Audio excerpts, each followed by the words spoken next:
24/7.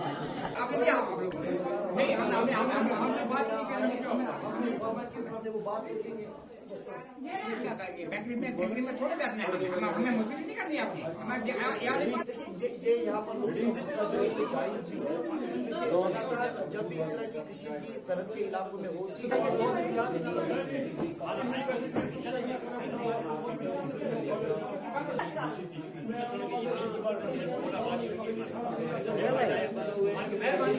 all these issues,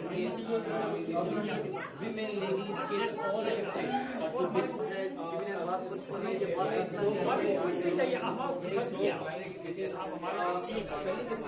Government has already decided to relocate these families, so they have to relocate some of them, but there is intention to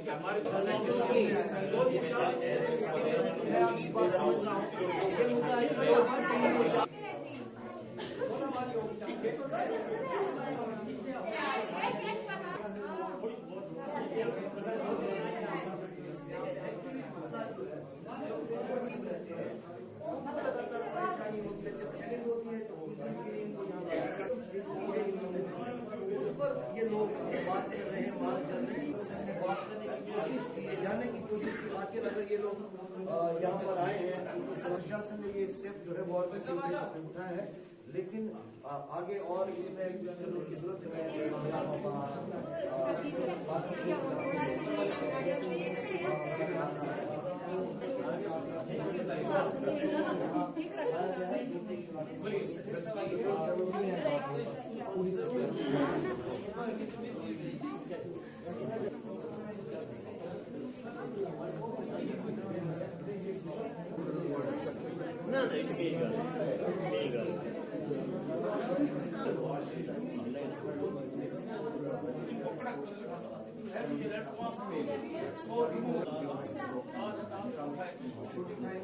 कुछ और families भी आ रही हैं।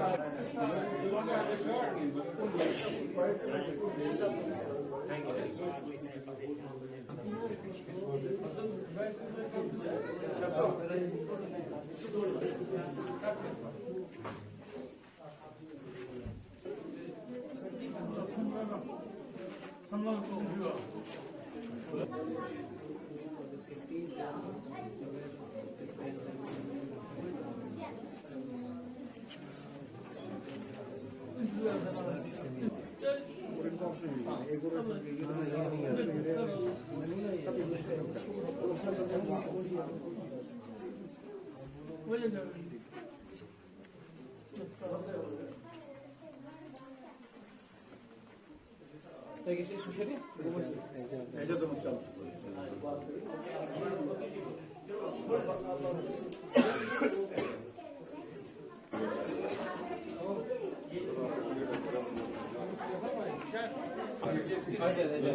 जीने से मरना बेहतर।